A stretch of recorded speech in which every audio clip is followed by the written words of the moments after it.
At the end of the season opener of Squid Game Season 2, Ji-hoon wins in a game against the Daki Man. Not in Daki, however, let's just admit it, he would lose every time, but in a game of Russian roulette. Now, with the information that he retrieved from the dead Daki Man's swank jacket, the two Russian roulette survivors, together with Officer Hwang, goes to a Halloween party to find and talk to the front man.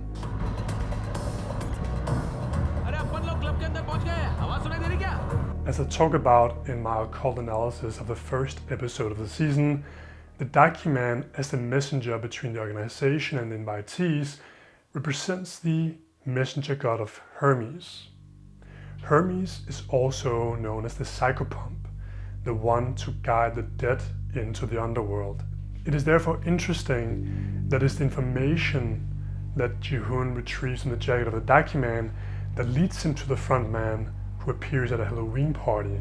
While Woo Se-ok thinks that the reason the front man appears at a Halloween party of all places has to do with him being more easily able to blend in with the masked crowd, there is a deeper, more archetypal reason, namely that the frontman represents Hades, the god of the dead.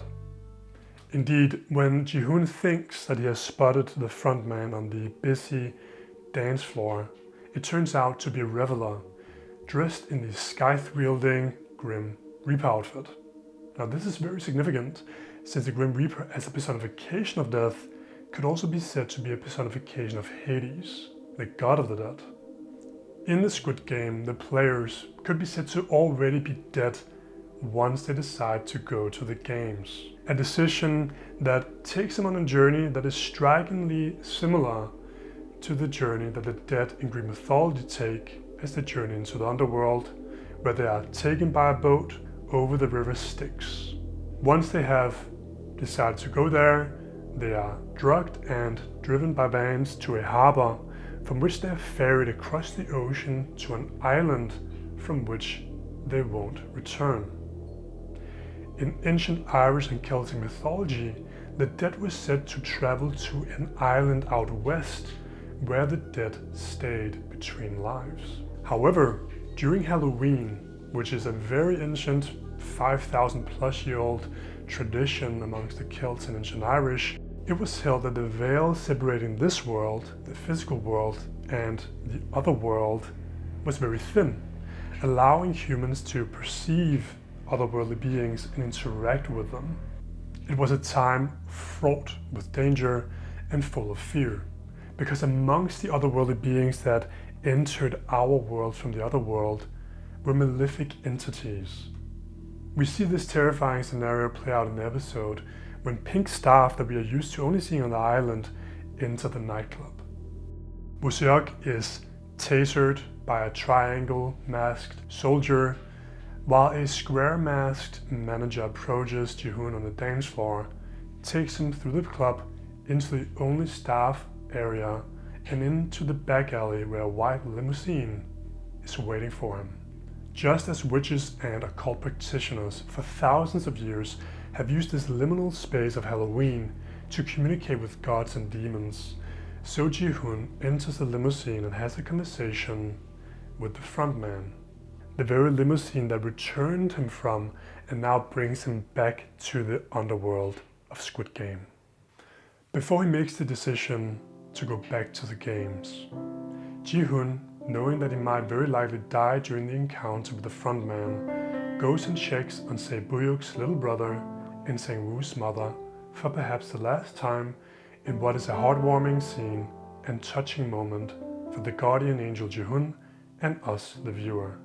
He then goes to a meeting with the refugee rescue organization that Se-buyuk and now Ji-hoon is in contact with to get Se-buyuk and her little brother's mother out of North Korea. Officer Hwang also pays his perhaps last visit to the one he cares about, his mother. But before his visit, his mother urges him to go and check in the grave belonging to his brother's wife to see if In-ho, known to us as the frontman, has left flowers on the date of his wife's death. As it turns out, he hasn't. In Squid Game Season 1, we learn that In-Ho joined the games to get money in order to pay for the medical treatment of his wife. Despite winning the 45.6 billion won, his wife ended up dead anyway. Together with the inhumanity of the games and the inhumanity that he likely displayed by perhaps tricking or killing his fellow players, the death of his wife was just too much and essentially severed his connection to his innate goodness, to his soul. In-Ho's tragic story is evocative of Orpheus' journey into the underworld. Like In-Ho joined the Squid Game to save his wife, so Orpheus journeyed into the underworld to save his wife Eurydice, who had died after sustaining the bite of a poisonous serpent. By beating each challenge along the way, Orpheus, like In-Ho, was successful every step of the way except at the most crucial moment. After putting Cerberus to sleep with his music, getting Charon to ferry him across the river Styx, pacifying all the dead people in Underworld, and charming the king and queen, Hades and Persephone, the regents of the Underworld agreed to let Orpheus take his wife back to the upper world with one condition. He must not look back at her before they are both fully clad in the light of life and out of the shadow of death.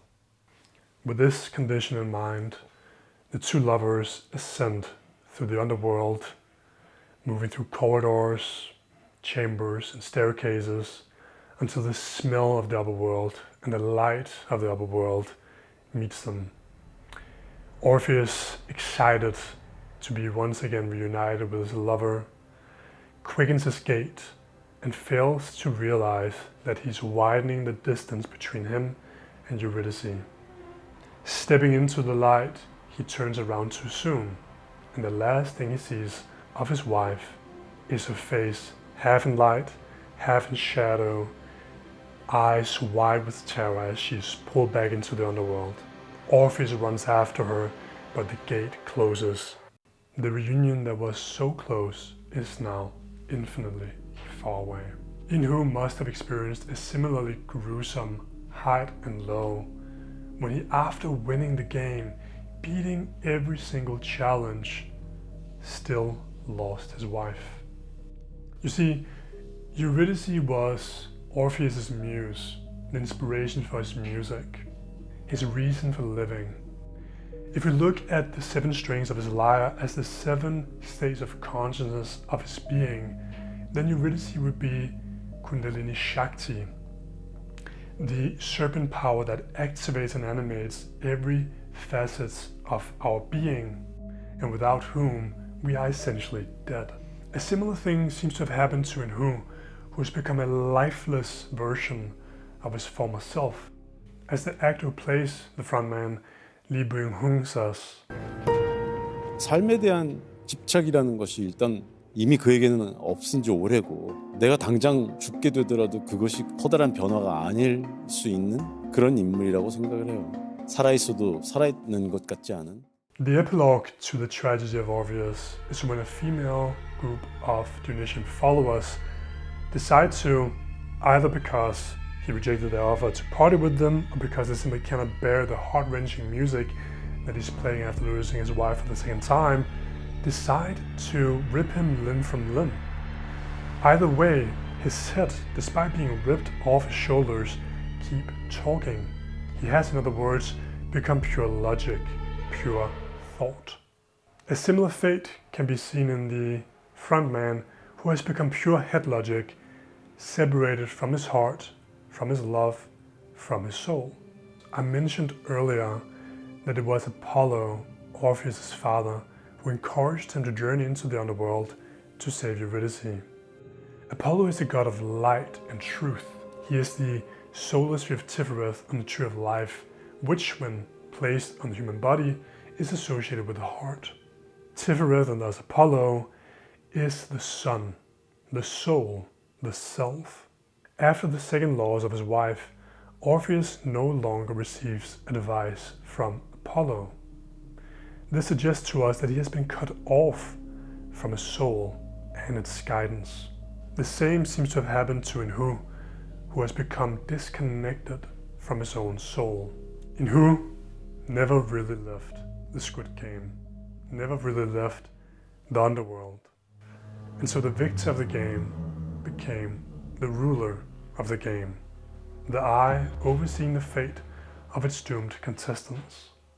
He has, for all intents and purposes, become the god of the underworld of the game, a personification of Hades himself. Thank you for watching this occult analysis of Squid Game Season 2, Episode 2, The Halloween Party. If you're curious about Hades as an archetype, then I'm going to be making an occult analysis of Nosferatu next. Hope to see you then. Enjoy.